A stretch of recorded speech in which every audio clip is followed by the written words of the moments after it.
नमस्कार दोस्तों, आप सबका स्वागत है कृष्ण प्रज्ञा यूट्यूब चैनल में। दोस्तों, क्या आप जानते हो हमें किसी मृत्यु पर शोक क्यों नहीं करना चाहिए? यानी कि जब भी हमारे सामने किसी की मृत्यु होती है तो हमें शोक क्यों नहीं करना चाहिए?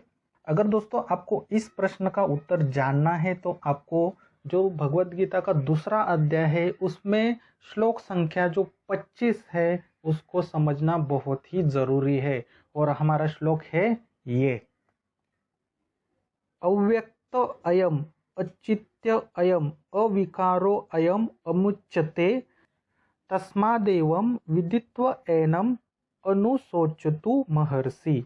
ध्यान देना दोस्तों कि कैसे पढ़ना है, थोड़ा बड़ा है। अव्यक्त अयम अचित्य अयम अविकारो अयम अमुच्यते तस्मादेवं विदित्व एनम अनुशोचतु महर्षि। ठीक है दोस्तों, हमने श्लोक तो देखा, अब हम श्लोक का संधि विच्छेद और उसका हिंदी अर्थ देखेंगे। हमारी श्लोक की पहली लाइन है, अव्यक्त अयम अचित्य अयम अविकारो अयम अमुच्यते। इसका संधि विच्छेद कैसे होगा दोस्तों, ध्यान से देखना। अव्यक्त अयम धन अचित्य अयम धन अविकार्यो अयम धन अमुच्यते। ठीक है, अब हम इसका हिंदी अर्थ देखते हैं। अव्यक्त का अर्थ होता है अदृश्य, अयम यानी कि आत्मा। अचित्य का अर्थ होता है अकल्पनीय, अयम का अर्थ होता है आत्मा। अविकार्यो अपरिवर्तनीय, अयम का अर्थ होता है आत्मा। अमुच्यते यानी कि कहलाता है। अब हम श्लोक की दूसरी लाइन देखते हैं, तस्मादेवं विदित्व एनम नानुशोचतु महर्षि। इसका संधि विच्छेद करते हैं। तस्मादेवं का संधि विच्छेद जैसे है वैसे ही आएगा। अब यहाँ पे ध्यान देना, विदित्व एनम का संधि विच्छेद कैसे होगा, विदित्व धन एनम।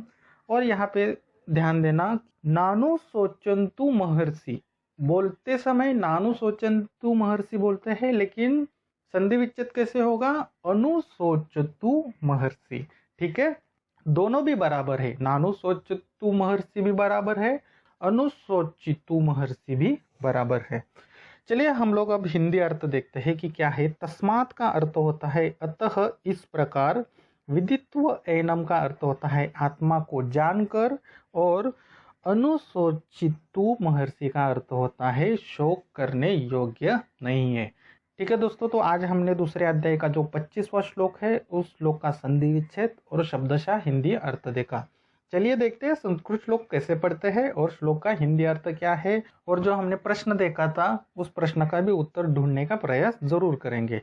देखिए श्लोक कैसे पढ़ते हैं, यहाँ पे थोड़ा सा बड़ा श्लोक है, ध्यान देना कि कैसे पढ़ते हैं।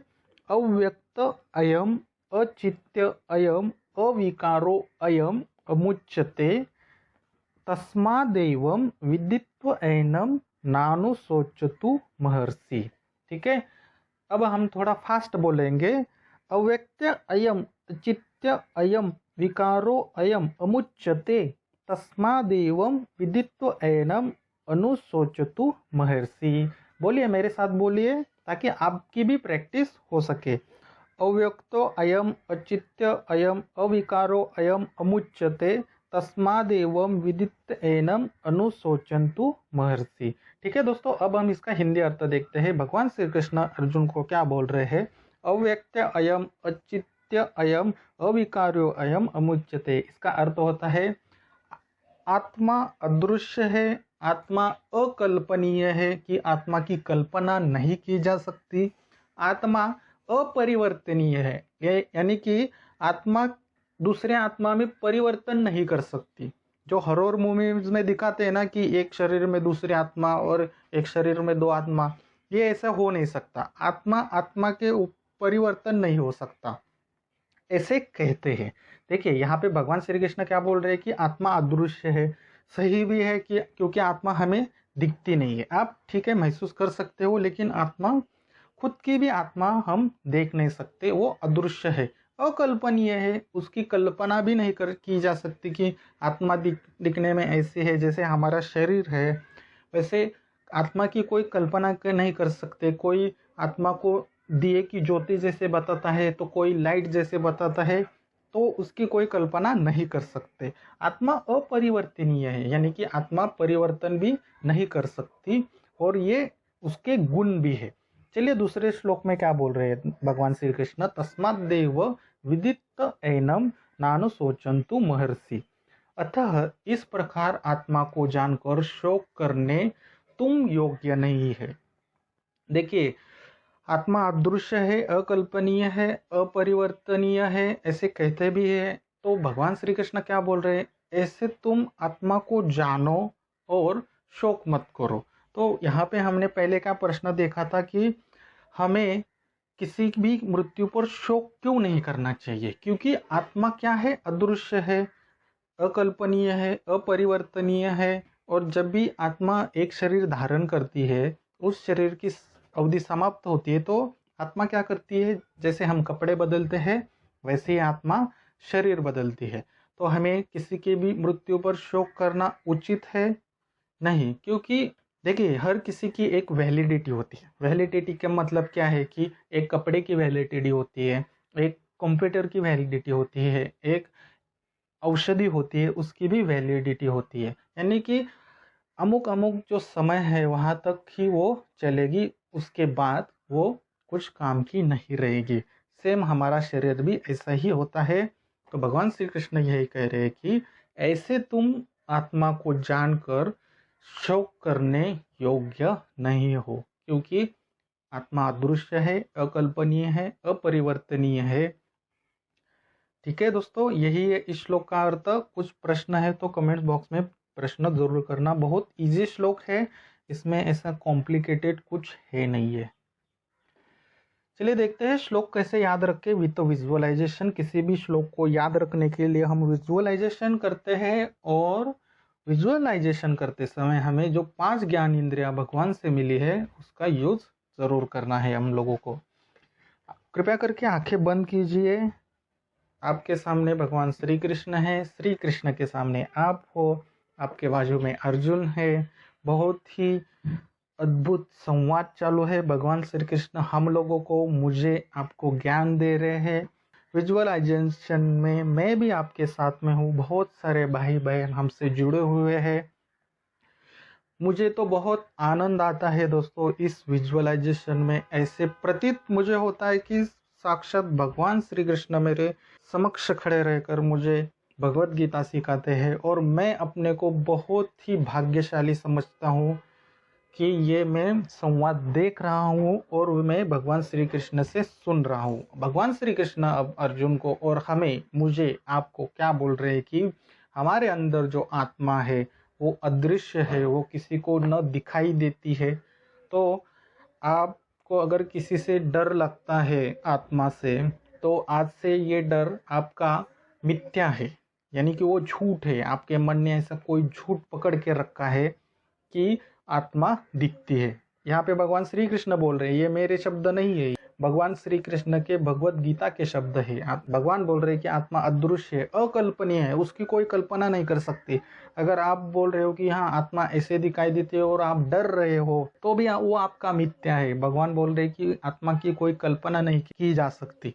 आत्मा अपरिवर्तनीय है। जैसे हॉरर मूवीज में दिखाते हैं कि ये आत्मा उस आत्मा पे भारी हो गई, और ऐसे हो नहीं सकता। आत्मा अपरिवर्तनीय है, उसका परिवर्तन यानी कि चेंजेस नहीं हो सकता। एक आत्मा में दूसरा आत्मा में परिवर्तन नहीं हो सकता, और ये इसके गुण कहलाए जाते हैं। अब भगवान श्री कृष्ण क्या कह रहे हैं, अतः इस प्रकार आत्मा को जानो।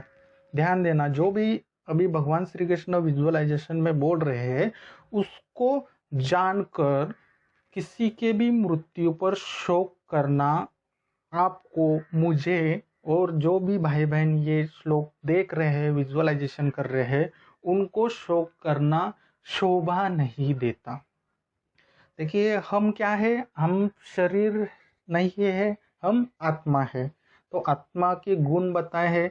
अगर ये अभी हम पहला अज्ञानी थे आत्मा के बारे में, अब हम ज्ञानी हो गए हैं, बराबर ना। अब हम लोगों को ज्ञान आ गया, भगवत गीता का मतलब बूस्टिंग हो गया हमारे अंदर कि हम आत्मा है और आत्मा के इतने गुण है कि आत्मा को कोई मार नहीं सकता, अदृश्य भी है। इन शॉर्ट कि हम अदृश्य है, अकल्पनीय है, अपरिवर्तनीय है, सिर्फ हमारा शरीर मर सकता है, हम नहीं मर सकते।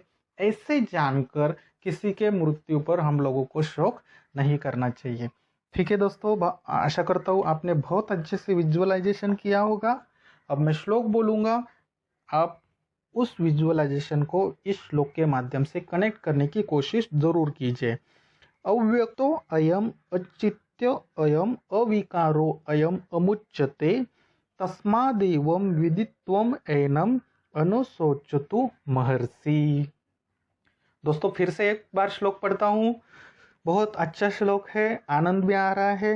अव्यक्त अयम अचित्य अयम अविकारो अयम अमुच्यते तस्मादेवं विदित्व एनम अनुशोचतु महर्षि। ठीक है दोस्तों, आपने जो भी विजुअलाइजेशन किया है, अब आप धीरे धीरे आंखें खोलिए, 2 मिनट वीडियो पॉज कीजिए, आपको पता है क्या करना है। फील कीजिए हम आत्मा है, हम शरीर नहीं है, और आत्मा की क्या गुण भगवान ने बताए हैं कि हम अदृश्य है, अकल्पनीय है, अपरिवर्तन है। और खुद के बारे में आज हमने बहुत कुछ ज्ञान भी पाया, क्योंकि हम कौन है, हम आत्मा है। तो अगर आपके सामने किसी प्राणी या मनुष्य का मृत्यु होता है तो आप शोक मत कीजिए। जैसे हम कपड़े बदलते हैं, वैसे ही उस शरीर में जो आत्मा है उसने शरीर का त्याग किया है। ठीक है दोस्तों, चलिए देखते हैं इस श्लोक के क्या है प्रश्न। एक ही प्रश्न है दोस्तों, भगवान श्री कृष्ण ने आपसे क्या कहा, यानी कि भगवान कृष्ण क्या बोल रहे हैं आपके बारे में, यानी कि आत्मा के बारे में। हम शरीर नहीं है, हम कौन है, हम आत्मा है। अगर आप मेरे इस बातों से सहमत हो तो कृपया कमेंट्स बॉक्स में टाइप कीजिए, हम शरीर नहीं है, हम आत्मा है। ठीक है दोस्तों, इसी तरह दोस्तों 700 श्लोक सीखने के लिए कृष्ण प्रज्ञा यूट्यूब चैनल को सब्सक्राइब जरूर करना। वीडियो अच्छा लगा तो प्लीज लाइक जरूर करना, शेयर जरूर करना। जो भी भगवत गीता सीखना चाहते हैं, जीवन में उतारना चाहते हैं, विजुअलाइजेशन के माध्यम से भगवत गीता जीवन में उतारना चाहते हैं, सीखना चाहते हैं और जीवन आनंद में जीना चाहते हैं, उनको शेयर जरूर करना। फिर मिलते हैं दोस्तों अगले श्लोक में, तब तक के लिए हरे कृष्णा।